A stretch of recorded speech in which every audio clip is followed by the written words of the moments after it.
ሰላም ጤና ይስጥልኝ ውድ ተመልካቾቻችን ከኢትዮጵያ ዜና አገልግሎት የዕለቱን ዜና ይዘን ቀርበናል። በቅድሚያም አርዕስተ ዜናዎቹ።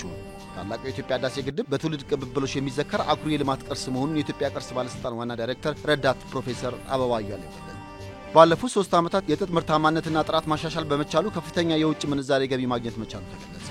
በኦሮሚያ ክልል ምዕራብ ጉጂ ዞን የሰፈነው ሰላም በአካባቢው የልማት ስራዎች ተጠናክረው እንዲቀጥሉ ማስቻሉን አባገዳዎችና የሀገር ሽማግሌዎች ገለጹ። በአፍሪካ የትምህርትና ስልጠና ጥራትና ተደራሽነትን ለማሳደግ አገራት ትብብራቸውን የበለጠ ሊያጠናክሩ እንደሚገባ ተገለጸ። የጤና ሚኒስቴር የ5 ዓመት ብሔራዊ የአንድ ጤና ስትራቴጂያዊ ዕቅድና የጤና ደህንነት መርሃ ግብርን ይፋ አደረገ የሚሉት የዕለቱ ዜናዎቻችን ናቸው። ዜናዎቹን በዝርዝር እንመለከታለን። ከዜናዎቹ ጋር ሀብታሙ አክሊሉ ነኝ። አብራችሁን ቆዩ። ታላቁ የኢትዮጵያ ህዳሴ ግድብ በትውልድ ቅብብሎሽ የሚዘከር አኩሪ የልማት ቅርስ መሆኑን የኢትዮጵያ ቅርስ ባለስልጣን ዋና ዳይሬክተር ረዳት ፕሮፌሰር አበባ አያሌው ገለጹ። ታላቁ የኢትዮጵያ ህዳሴ ግድብ ጳጉሜ 4 ቀን 2017 ዓ.ም የአፍሪካና የካሪቢያን ሀገራት መሪዎች እንዲሁም አህጉራዊና ዓለም አቀፋዊ ተቋማት የሥራ ኃላፊዎች በተገኙበት በደማቅ ስነ ስርዓት መመረቁም ይታወሳል። የኢትዮጵያ ቅርስ ባለስልጣን ዋና ዳይሬክተር ረዳት ፕሮፌሰር አበባ አያሌው ለኢዜአ እንዳሉት የህዳሴ ግድብ ኢትዮጵያውያን በጋራ ታሪክ የሰሩበትና አስተሳሳሪ ትርክት የፈጠሩበት አኩሪ የልማት ቅርስ ነው ብለዋል። ኢትዮጵያውያን ለብዙ ሺህ ዓመታት ተንከባክበውና ጠብቀው ያቆዩቸው የተፈጥሮ ሰው ሰራሽና ባህላዊ ቅርስና እሴት ባለቤት የሆኑ ህዝቦች መሆናቸውንም ገልጸዋል። ቅድመ አያቶች ነጭ ወራሪን ድል በመንሳት የጥቁር ህዝቦች ኩራት የሆኑበትን የአድዋ ድል ያስመዘገቡት የታሪክ ገድልም ያልበገር ባይነት ወኔን ያጎናጸፈ ትዕምርት መሆኑንም ተናግረዋል። የአሁኑ ትውልድም በታላቁ የኢትዮጵያ ህዳሴ ግድብ ቅድመ አያቶች በደማቸው የፈጸሙትን ገድል በትውልድ ቅብብሎች በማሳካት አኩሪ የልማት ድል መፈጸሙንም አንስተዋል።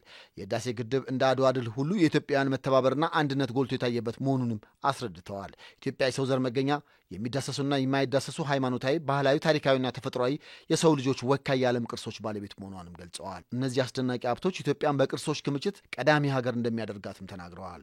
የቅርስ ጥበቃ ስራ ዜጎችን በማህበራዊና ኢኮኖሚያዊ መስተጋብር በማጋመድ ለሀገር አንድነት ከፍተኛ ፋይዳ እንዳላቸውም አንስተዋል። ሃይማኖታዊ፣ ባህላዊ፣ ታሪካዊና ተፈጥሯዊ ቅርሶችን ዜጎች ጠብቀው ለትውልድ ማስተላለፋቸው የዓለም ቅርስ እንዲሆኑ ጭምር ጉልህ አስተዋጽኦ ማበርከቱንም አስገንዝበዋል። በቀጣይም ከባለድርሻ አካላት ጋር በመተባበር የቅርሶችን ደህንነት የመጠበቅ የመንከባከብና የማልማት ስራዎችን በማከናወን ለትውልድ የማስተላለፍ ስራ ተጠናክሮ እንደሚቀጥልም አስታውቀዋል። ባለፉት 3 ዓመታት የጥጥ ምርታማነትና ጥራት ማሻሻል በመቻሉ ከፍተኛ የውጭ ምንዛሬ ገቢ ማግኘት መቻሉ ተገለጸ። የጥጥ ምርትና ጥራትን በማሻሻል የኢንዱስትሪዎችን ፍላጎት ከማሟላት ባሻገር ለውጭ ገበያ የሚቀርበውን መጠን ለማሳደግ እየተሰራ መሆኑን በዘርፉ የተሰማሩ ባለሀብቶች ተናግረዋል። በዘርፉ ከተሰማሩት ባለሀብቶች መካከል አቶ መልካሙ አብርሃም መንግስት የውጭ ምንዛሬ ማሻሻያ ማድረጉ ለውጭ ገበያ የሚቀርበው የጥጥ ምርት የተሻለ ዋጋ እንዲያወጣ በማስቻል ለውጥ አስገኝቷልም ብለዋል። የጥጥ መዳመጫ ፋብሪካዎች ተደራሽነትና ማስፋፋት እንደሚገባና አምራቾች ምርታቸውን በቀጥታ ለሀገር ውስጥና ለውጭ ገበያ በማቅረብ የበለጠ ተጠቃሚ እንዲሆኑ መስራት እንደሚገባም ገልጸዋል። የኢትዮጵያ ጥጥ ማህበር ዋና ዳይሬክተር አቶ ጸጋይ አበበ በበኩላቸው የጥጥ ምርታማነትና ጥራትን በማሻሻል ለሀገር ውስጥ ኢንዱስትሪዎች በበቂ መጠን ለማቅረብና ወደ ውጭ የሚላከውን ምርት ለማሳደግ ከባለድርሻ አካላት ጋር እየተሰራ ነው ብለዋል።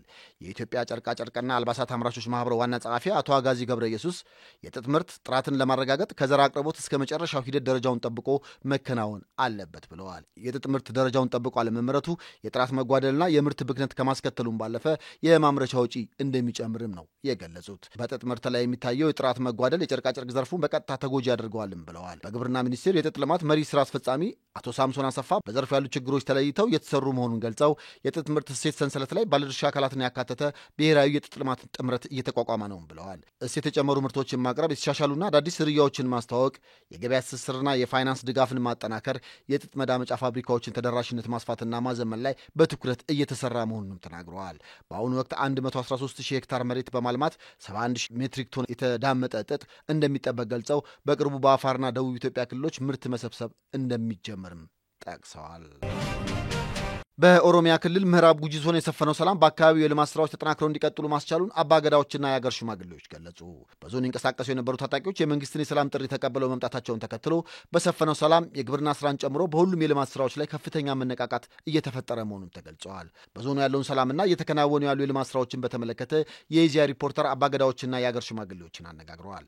አባገዳዎቹና የሀገር ሽማግሌዎቹ የሰላም የፍቅርና የአንድነት ምልክት የሆነውን የኦሮሞ ገዳ ስርዓት መሰረት በማድረግ ቂምና ቁርሾን በመሻር ጥላቻን በመተው ሰላም መገንባት የግድ መሆኑንም ገልጸዋል። በዚህም በዞኑ ነፍጥ አንስተው በጫካ ይንቀሳቀሱ የነበሩ ታጣቂዎች እሴቱን አክብረውና የመንግስትንም የሰላም ጥሪ ተቀብለው በመምጣታቸው አመስግነዋል።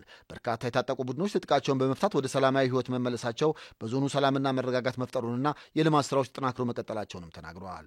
በወንድማማቾች መካከል የሚደረግ ግጭት አሸናፊ የለውም ያሉት አባገዳ ገናሌ አጋ እና የሀገር ሽማግሌ የሆኑት ኦዳ ጎበና የመንግስትን የሰላም ጥሪና የሁላችንንም የሰላም መሻት በመቀበል የመጡ ታጣቂዎችን እናመሰግናለንም ብለዋል።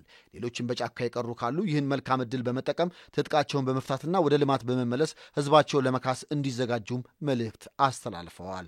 የምዕራብ ጉጂ ዞን ጸጥታና አስተዳደር ጽሕፈት ቤት ኃላፊ አየለ ዴባ በዞኑ በርካታ ታጣቂዎች የመንግስትን የሰላም ጥሪና የአባገዳዎችን የሰላም ጥረት በመቀበል ትጥቃቸውን መፍታታቸውን ገልጸዋል። በዚህም በዞኑ አስተማማኝ ሰላምና መረጋጋት በመፈጠሩ በሁሉም መስኮች የልማት ስራዎች ተጠናክረው መቀጠላቸውንም አረጋግጠዋል። በአፍሪካ የትምህርትና ስልጠና ጥራትና ተደራሽነትን ለማሳደግ አገራት ትብብራቸውን የበለጠ ሊያጠናክሩ እንደሚገባ ተገለጸ። የአፍሪካ ህብረት አባል አገራት የመምህራን ትምህርት ኮንፈረንስ በአዲስ አበባ መካሄድ ጀምረዋል። በኮንፈረንሱ መክፈቻ ላይ አፍሪካ በታሪክና ባህል የታደለች ብትሆንም በትምህርትና ስልጠና ታግዞ ለአህጉሪቷ እድገት የሚፈለገውን ውጤት አለመምጣቱም ተገልጸዋል። የኢፌዴሪ ትምህርት ሚኒስትር ዴኤታ አየለች እሸቴ ትምህርት ለሰው ልማትና ለምጣኔ ሀብት ቁልፍ ሚና አለውም ብለዋል። በአፍሪካ የሚፈለገውን ልማትና እድገት ለማምጣት የትምህርት ተደራሽነት ላይ መስራት እንደሚገባም ተናግረዋል። ኢትዮጵያ ባለፉት 7 ዓመታት የትምህርት ጥራትና ተደራሽነትን ለማረጋገጥ የተለያዩ ሪፎርሞችን ተግባራዊ ማድረጓና በዚህም ውጤት መገኘቱንም አንስተዋል። የመምህራንን አቅም ለመገንባት የተለያዩ ስልጠናዎችን በመስጠት በኩልም የተሻለ ስራ መሰራቱንም ጠቅሰዋል። በአፍሪካ ህብረት ኮሚሽን የትምህርት የሳይንስ ቴክኖሎጂና ኢኖቬሽን ኮሚሽነር ፕሮፌሰር መሐመድ ቤል ሆሲን በበኩላቸው በአፍሪካ ዲጂታል ኢኮኖሚን ለመገንባትና ሳይንስና ፈጠራን የበለጠ ለማዳበር የመምህራን አቅምን ማሳደግ ወሳኝ ነው ብለዋል። ለዚህም ለመምህራን አቅም ግንባታ የተለያዩ ኢኒሼቲቮች ተቀርጸው ተግባራዊ እየተደረጉ መሆኑን ገልጸው የአፍሪካ የ2063 የልማት እቅዶች እውቀት መር በሆነ መንገድ ቢተገበሩ ውጤታማ ይሆናሉም ብለዋል። የአፍሪካ መምህራን ዓለም አቀፍ ተወዳዳሪነታቸውን ለማሳደግ ከፈጣንና ተለዋዋጭ ቴክኖሎጂ ጋር መላመድ እንደሚገባም ነው ኮሚሽነሩ ያነሱት። የጤና ሚኒስቴር የ5 ዓመት ብሔራዊ የአንድ ጤና ስትራቴጂ እቅድና የጤና ደህንነት መርሃ ግብርን ይፋ አደረገ። የ5 ዓመት የአንድ ጤና ስትራቴጂ እቅዱ እንደ አውሮፓውያን ዘመን አቆጣጠር ከ2025/26 እስከ 2029/30 የሚተገበር ነው። ኢትዮጵያ ለሰላም ደህንነት፣ ለብዝሃ ህይወት ጥበቃ፣ ስርዓተ ምግብን ለማረጋገጥ፣ የጤና ስጋትን በዘላቂነት ለመቋቋም አካታች የ5 ዓመት ብሔራዊ የአንድ ጤና ስትራቴጂያዊ እቅድን ቅድሚያ ሰጥታ አዘጋጅታለች። ስትራቴጂያዊ እቅዱ ኢትዮጵያ ሳይንስን መሰረት ያደረገ የጤና አጠባበቅ ስርዓትን ለማንበር ያላትን ቁርጠኝነት የሚያሳይ ነው። በሌላ በኩል እንደ አውሮፓውያን ዘመን አቆጣጠር በ2028 እስከ 29 የሚተገበረው ብሔራዊ የጤና ደህንነት መርሃ ግብር ቀጣይነት ያለው የጤና አጠባበቅ ስርዓትን ለመገንባት የሚያስችል መሆኑም ተገልጸዋል። የጤና ሚኒስትር ዶክተር መቅደስ ዳባ በዚህ ወቅት ሁለቱ ስትራቴጂክ እቅዶች የዓለም አቀፍ የጤና ግጋትና የኢትዮጵያን ልምድ መሰረት አድርገው የተዘጋጁ መሆናቸውን ጠቁመዋል። የአንድ ጤና እቅድና ብሔራዊ የጤና ደህንነት መርሃ ግብር በአንድ ተቋም ብቻ ውጤታማ አይሆኑም ያሉት ሚኒስትሯ መንግስት የአጋር አካላትና ዓለም አቀፍ ተቋማት ትብብርን እንደሚጠይቅም ገልጸዋል። የዓለም ጤና ድርጅት ተወካይ ፕሮፌሰር ፍራንሲስ ካሶሎ ኢትዮጵያ የዜጎችን ጤና አጠባበቅ ስርዓት ለማዘመን የምታደርገው ቁርጠኝነት የሚደነቅ መሆኑን ተናግረዋል። የዓለም ጤና ድርጅት ከኢትዮጵያ ጋር በቅርበት እየሰራ መሆኑን ገልጸው የኢትዮጵያን መንግስት የአመራር ሰጭነት ብቃትም አድንቀዋል። ዜናዎቹ ጋር ሀብታሙ ቆይታ አደረኩኝ። ዜናው በቃ ሰላም።